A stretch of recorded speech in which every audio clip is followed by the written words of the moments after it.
everyone, welcome back. So today we are going to start from where we left off yesterday. So let's start. Okay, not this. Check palindrome and practice the problem. Okay, so we have input 1 to 1, then it's true. Okay, we have to check if it's palindrome or not. So palindrome numbers are nothing but if you reverse the number, that will be same. So that's palindrome basically. So this is what it is. True if X is palindrome and false otherwise. Okay. I can just do a reverse. No, I don't think reverse is possible. From left to right, if it reads this, from right to left, it becomes 1 to 1 minus. Therefore, it is not a palindrome. Okay. X equals to 10 and it's false. And constraints are this. Okay. So this is pretty clearly explained in the problem definition description itself. If input is something like this, then return true. If input is negative, then return false. If input is not palindrome and positive, then return false. Okay. So first, what I'll do is if x less than 0, then I will return false. Okay. So it will return false, and let's say if x is greater than 0, then we'll have to reverse and check. Now, how will we reverse? We can pick out the digits from this number and then reverse the number and then kind of compare both of those. So let's do it right now. So here what I'll do a comparison. So while let's say x less than 0, no, I'll have to take another one. So let's say y equals to x. I've taken y as another variable and I'm going to reverse the digits in this y variable basically.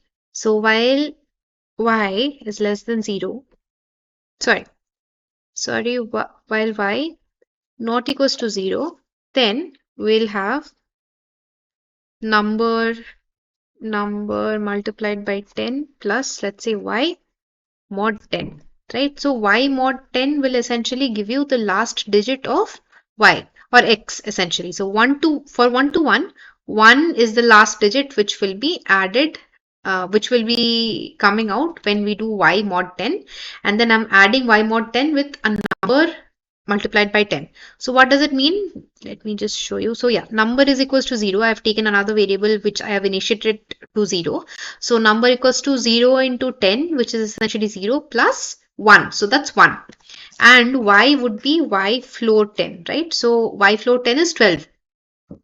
12 is a quotient and then y will again go back here, right? So this is basically the increment or decrement variable that we have in loops. So usually we have, let's say for the iterator I or j, we use I plus plus, I minus minus, etc., etc. So here it is y equals to y float 10.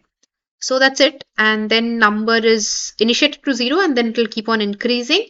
So this is what it is. Now I'll check if x equals to y. No, outside of the loop. If x equals to y, then return true, else return false. Sorry.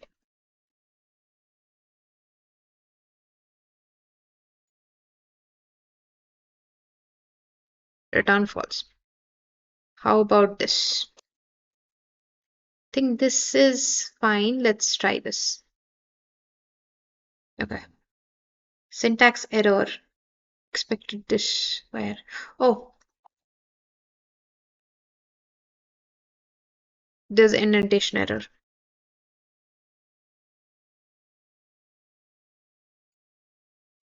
Okay, 1 to 1 is false. Okay, why?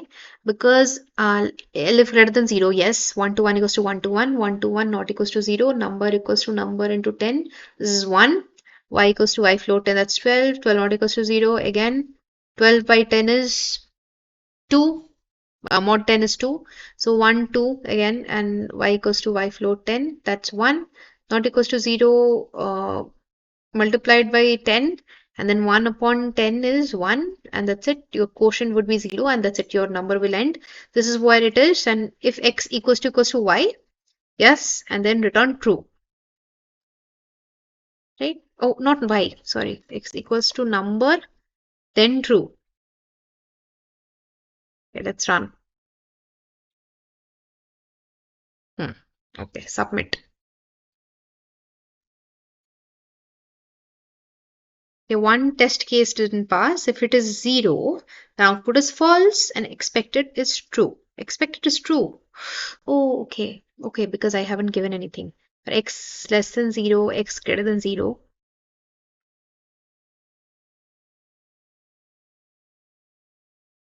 Greater than equals to 0.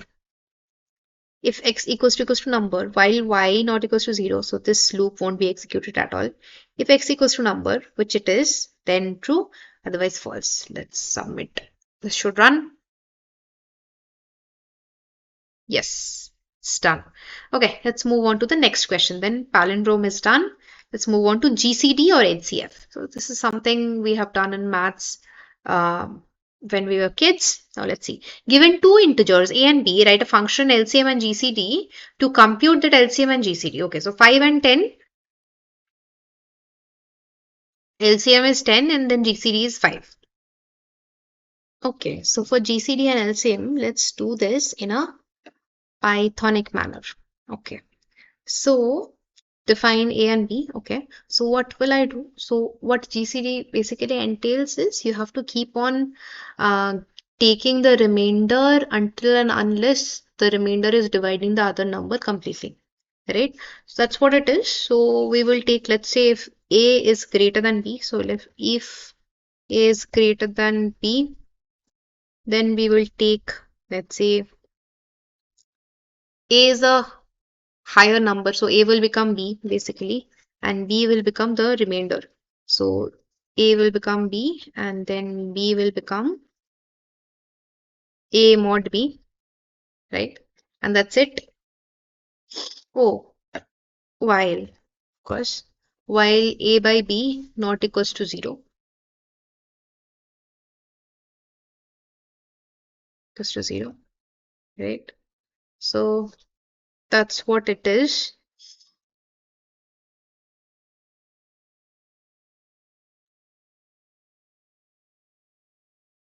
I would say let's take another two variables. So let's say low equals to 0 and high equals to 0, something like that.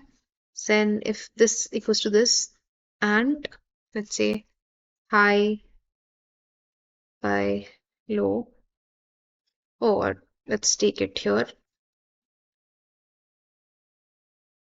Low would be B, high would be A, high by low this, and then high and low are this. This will be essentially low and high mod low. That's what it is. So finally we will have the low number. Low number would be the GCD, and then our LCM would be, so, or else. Okay, we have to write an else as well. Exact, and in this case we'll return first GCD and then LCM, or discontinue LCM and GCD. Okay, so this will be A multiplied by B divided by low, right? That's what it is, comma low. And for exactly opposite cases, this will be low equals to A and B. Everything else will be the same. Let's compile and check. So essentially we are just dividing. My output is 30.0 comma 2. Okay, we have to give it to round. Okay, I can just do floor, right? Compile. Perfect. Let's submit and check. Cool. Okay, so this is done. Let's move to the next question then. Armstrong numbers. Subscribe. No, I do not have a subscription.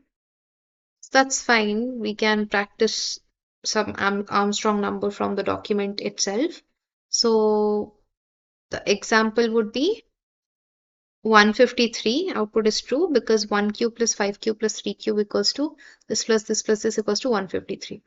Okay, so this can be done in Python easily. I think we'll just have to do, we have to take the digits separately and keep on combining them or summing them, adding them up together, and then at the end just compare if the earlier number versus the current number that we are getting is same or not, right?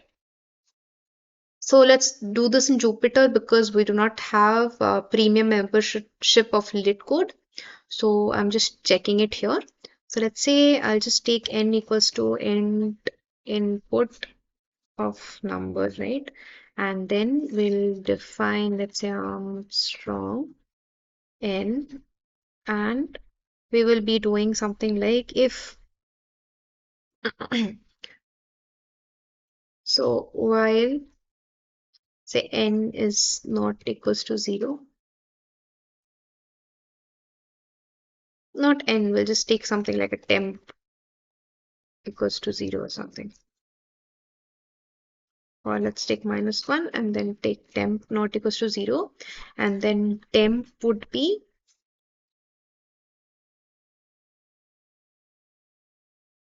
temp mod 10, right? So that's the last digit. So we'll just do a, let's say total number equals to temp 3.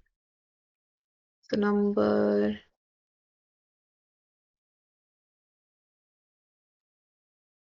basically just adding this up. No, not 10.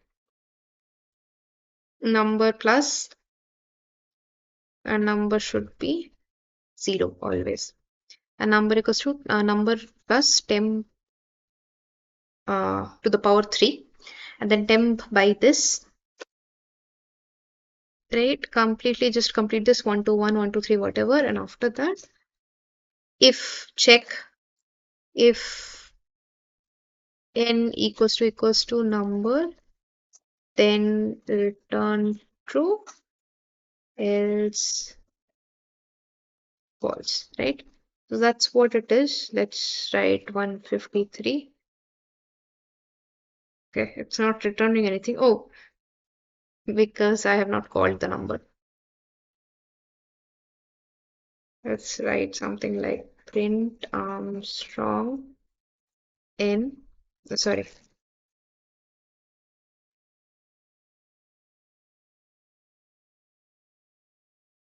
True. Yeah. Cool. False. Okay. Yeah, this is correct. All right. Moving on. Armstrong numbers is done. Print all divisors. Okay. Let's go here. Okay. Given a positive integer n, the task is to find the value of fi, sum of fi, where I is from 1 to n, and the function fi is defined as a sum of all divisors of I. Okay. N equals to 4, output is 15. F of I is defined as a sum of all divisors of I. I think this will be summation of I, where I is a divisor, basically. So f of 1 plus 2, f of 2 is, oh, no. As function fi, sum of all divisors of I.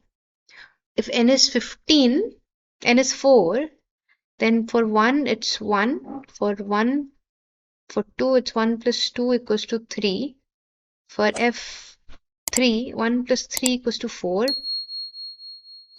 Wait, why? F of 3 is 1 plus 3. 1 plus 2, okay. 1 plus 2 plus 4, that's 7. So f of 1 plus 2 plus 3 plus 4 is 1, 3, 4, 7, 15. Okay. I think this is a nested loop function. Let's see. So logically thinking, what will we do here? So we'll take n equals to 4, we'll take output to be 5. Output is not considered. Let's take 4.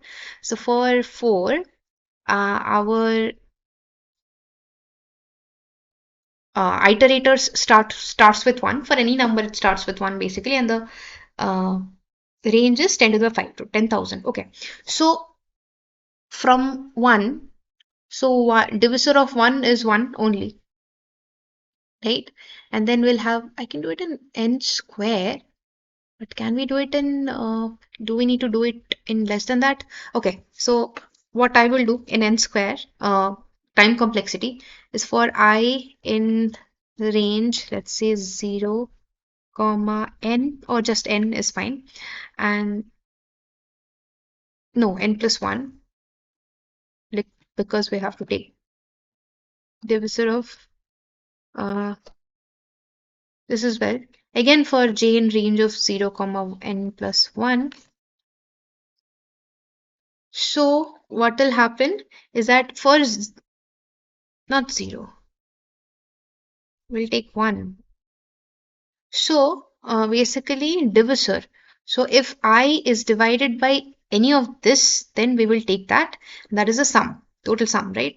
So we will take, let's say, sum to be 0 here, to be initiated as 0 here. Then we will write if I divided by j equals to 0, if it is divisible, then sum equals to sum plus j, right? Because j is the divisor. So for I to be 1, if let's say n equals to 1, then I in range of 1 comma 2, for j in range of 1 comma 2. So 1 by 1 equals to 0, which is yes. Then sum equals to sum plus j. That is also true. Then we will return sum, right? That's what it is. But let's say if n equals to 2, then it will be 1 comma 3. So for 1 comma 3, this is the case. Now I by, so 1 by 1 is 0. Yes. For 1 by 3, okay. That's not correct. Okay, this is not correct because 1 would be divided by 3, which won't ever give you the correct answer. So let's do it like this. Okay. N plus 1, comma 1, comma minus 1. How about this? I think this is fine. So n plus 1 is where it will start. So if it's 2, that will start from 3. 3 for j in range 1, comma n plus 1. This is from the opposite side. That's fine. So 3 by 1 equals to 0. Yes. So sum equals to sum plus j. Okay. Then it'll be 2. So 3 by 2 not equals to 0. Okay. Let's move on. Then else we'll just continue. I don't think else is needed. If at all you want to provide it, it'll just be continue. So I by j equals to 0, sum plus j, okay. And then finally, when it'll be turn of 3, I think 3 by 3 is also 0, right? So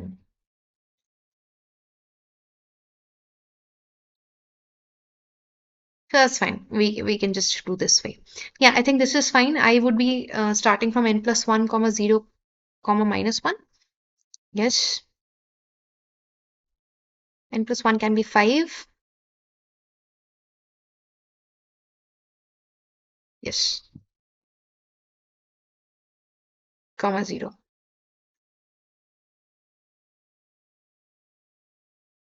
Okay, let's compile and check. Expected output is 15. My output is 16. For input equals to 4. Okay, let's try run. So if input is 4, then this is 5, comma 0, comma minus 1. Minus 1 is basically the iterator. Sorry, the difference of the iterator. Like every time the iterator will be reduced by minus 1. So it will be reduced by 1 basically. So for j, this is 5, 5 comma 0, minus 1. For j in range, okay, this will also be plus. Oh, if nothing is mentioned, then it is automatically plus 1. So that's fine. So 1 comma n plus 1, I by j. So I is 5 or 6. Sorry. This will be n.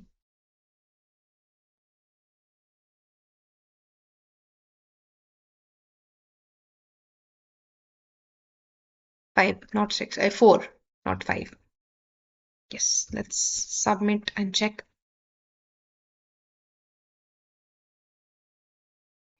Okay, so this is definitely throwing runtime error. That means this particular code is taking too much time, or the time complexity right now is n square. So we need to bring it down.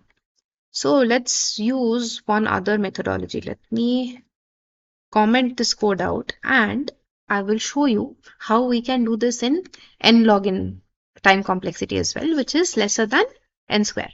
So here, let's just take a okay, so what will we do here? Let me define or initiate an array of zeros which has n plus 1 elements. So we have, let's say if we are providing the number n as the input, then we will take a array of zeros of n plus 1 elements. Why will we do that? So I'll show you here.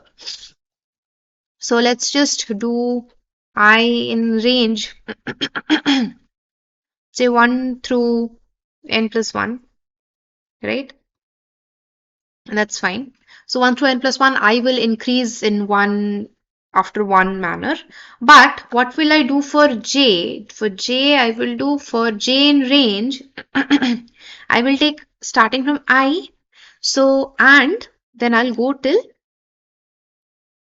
n plus 1, but I will skip I steps every time.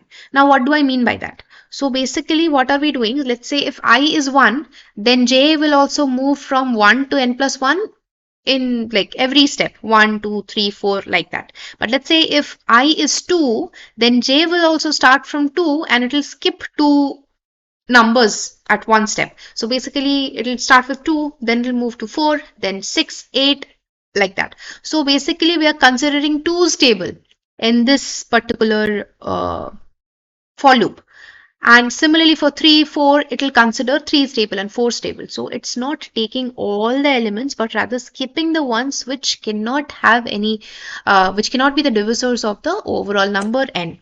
Right? So that makes sense. So, and this is bringing down the time complexity as well, because right now, since we are starting from I and skipping I steps, so this particular step itself within the program is can be done using log n time complexity. So this will take n and this will take log n. So total overall you will take n log n time complexity, right? So it is much lesser than n square.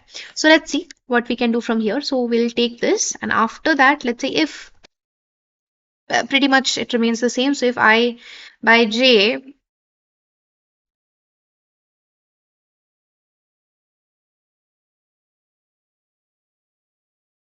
think j by I, sorry, j mod I equals to 0, then we will take sum, or we can just take, see, we have already created an array of zeros, so we will just add the divisors there.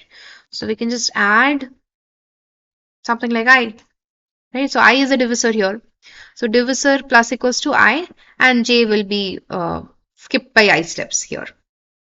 So that makes sense. Now we'll just return, let's say we'll return sum of, sorry, sum of divisor, right? Sum of divisors, just divisor is fine. Yeah, so that's what it will return. So let's try and compile this.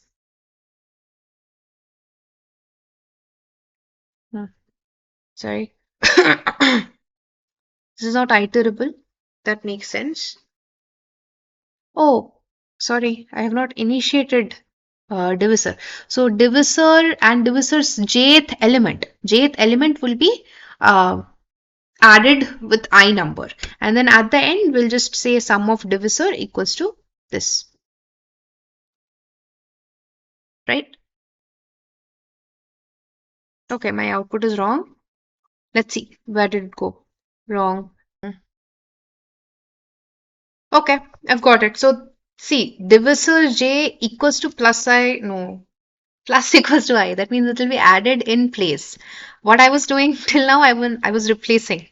So that's not correct. Let's compile. Should be correct now. Yep, it is. So submit and check. Problem solved. Okay, so let's move ahead to the next question. Okay, so let's check this. This is a medium level problem. Okay, so you are given an array R of non-negative numbers, only positive. Each number tells you the maximum number of steps you can jump forward from that position. Okay, if R of I equals to 3, then you can jump 1 or 2 or 3 steps forward from position I. Okay, so maximum position is 3, but you can take 1 step as well or 2 step as well. Okay, if Ri equals to 0, then you cannot jump forward. And okay, your task is to find the minimum number of jumps needed to move from the first to the last option. Note, return -1 if you cannot reach the end of the array. Okay, so if there's 0 somewhere in the middle of the array and I am in that step, I cannot reach the end. Right? Okay, let's try this. 1, 3. Okay, this is a big array. Now, first I'll start from here. First position 1 means I can only go till here. 3. Then let's say I can go till here. This is the biggest number that I can see. And then there's kept. I coming to here only I can solve from here. I mean, I can reach till the end of the array. I think from 8 also I can reach till the end of the array. Yes, I can. So either of the two, if I step first in here, then to here, and then either of these two, then I can reach the end of the array. So my effective jump is becoming 1. No, 1. Starting is 1 always. Okay. 1, 2, and 3 or 3, let's say. First jump is from first to second. First jump, second jump, third jump. Got it. Now this one. So 1 to 4. Yes, and 4 done. Basically, I'm done. Minimum jump is 2. Okay. Now input R is 0. Okay, yeah. We cannot go. Return would be -1. Constraints is R of size is still about 1 million and R of I 100K. Okay. Okay, so let's start with the base conditions and let's initiate the variables first. So I'll say, let's say count equals to, I'll start from, okay, let me clarify one thing. So first jump from first element to second element with value 3. Jump 1 to here and that's there. Once I start from the first element, is it considered the first jump? Or is it considered the second jump? So first jump is here. First jump is here from another one. So anytime I'm starting from the first element, I can start with like 1 jump, let's say. Or anything which is greater than 0, I think. Anything which is greater than 0 will be considered jump 1.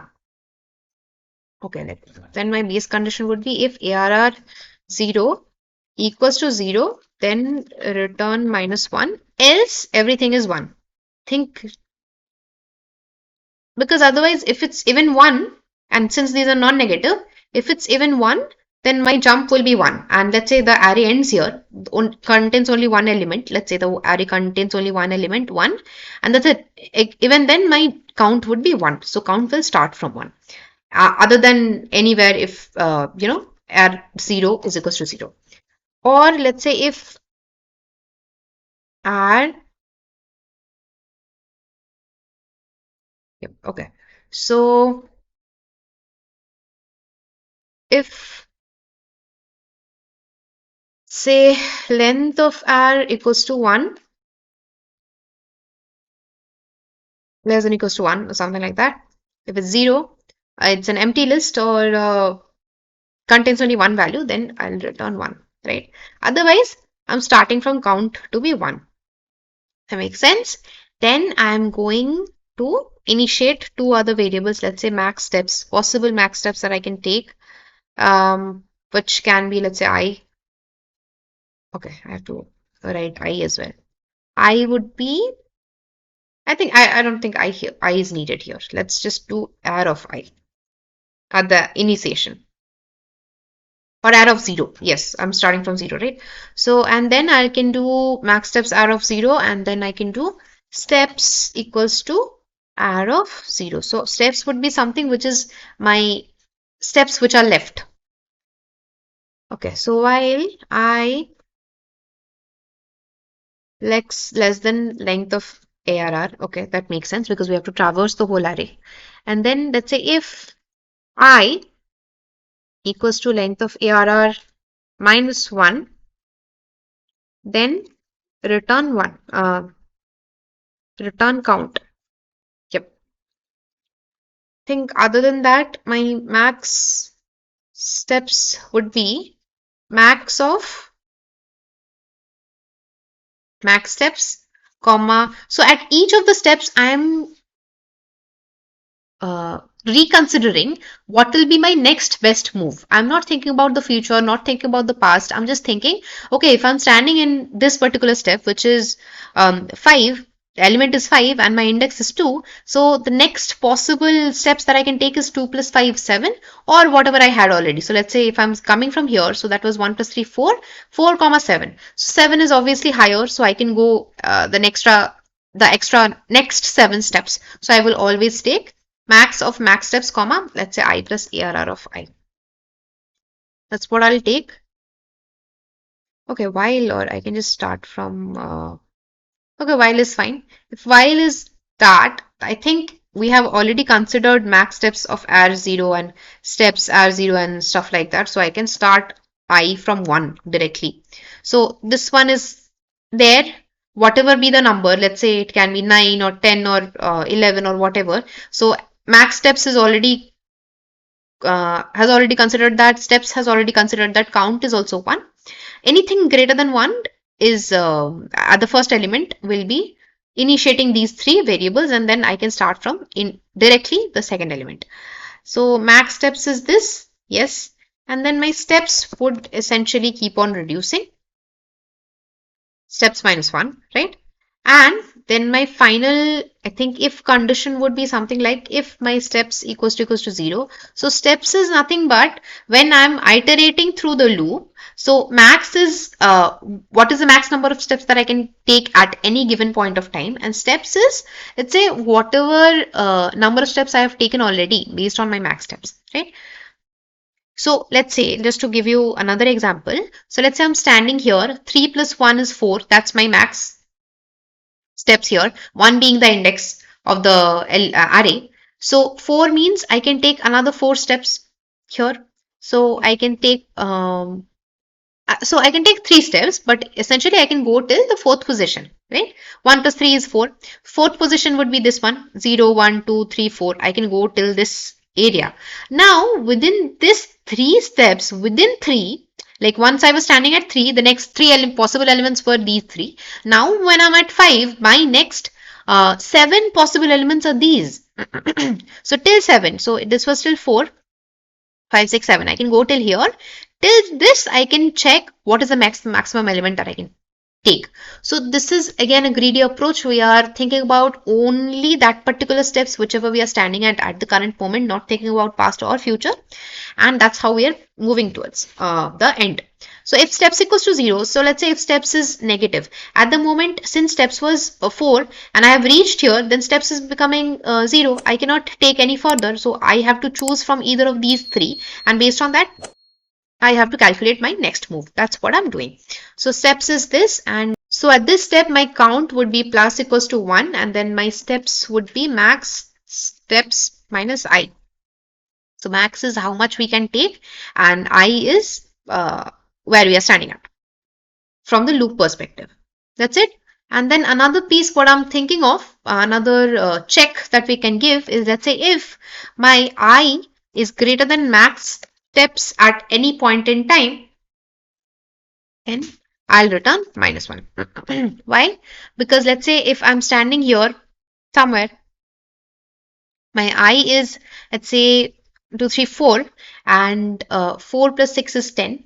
That's max steps. But let's say this particular one was 0, or let's say 1. Okay, so 4 plus 1 was 5, whereas my, or let's take this one. Okay, so let's say here, let's assume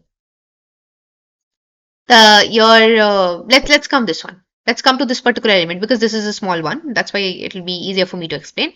So I is at this point, this is 5, 5 plus 2, 7, and let's say my max reach is maybe 3 or something like that. If that is the case, that means my max reach should have ended at third position itself, and I shouldn't have come till this area because I cannot go more than this, right? So whatever is my max reach, that's my max limit of how further away I can traverse. But I have traversed more than that. Not possible. So that's when I'll say that return -1. It's not possible to traverse the whole loop. So that makes sense, I think. And then I'm returning count here. And anytime I'm reaching till the end of the array, I'm returning the count. Yes. And here is -1 and 1. Okay. That makes sense. Okay. Let me just go ahead and compile this. I don't think any further steps are more time than expected. Okay. What did I do wrong? Oh, okay. Sorry. I haven't done I equals to I plus 1. That's why. Um, at the end. Okay. Because there's a while loop. You can take for loop as well. I think that's easier. Okay.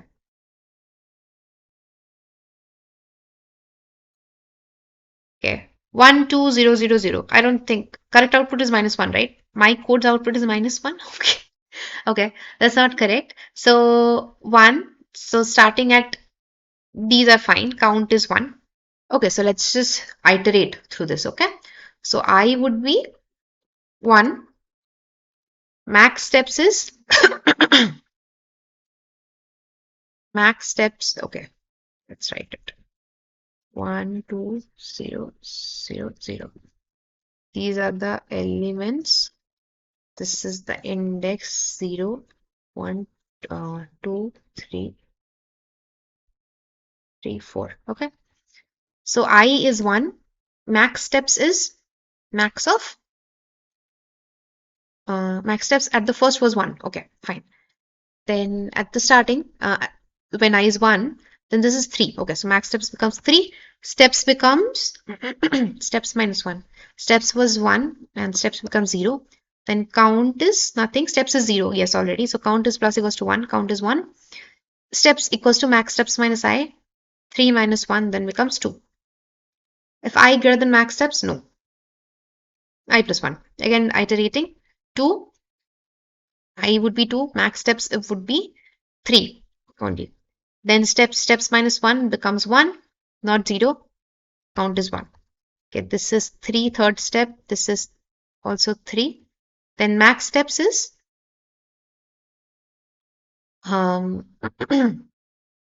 3. This is 0.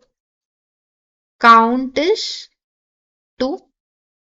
And steps becoming max steps minus I again 0. Okay. Nothing to do here. Is I okay, but I is equals to length of r minus 1. 3. R is 5. I is becoming 4. Yes, so I'll return count to be 2. 2. But we cannot iterate this. Okay, so I think after the iteration, what we are coming to is that I think I should be greater than equals to max steps. If I is greater than equals to max steps, that means we have reached the max step and also I is also the same index value position, then we'll be returning -1. Let's compile and submit.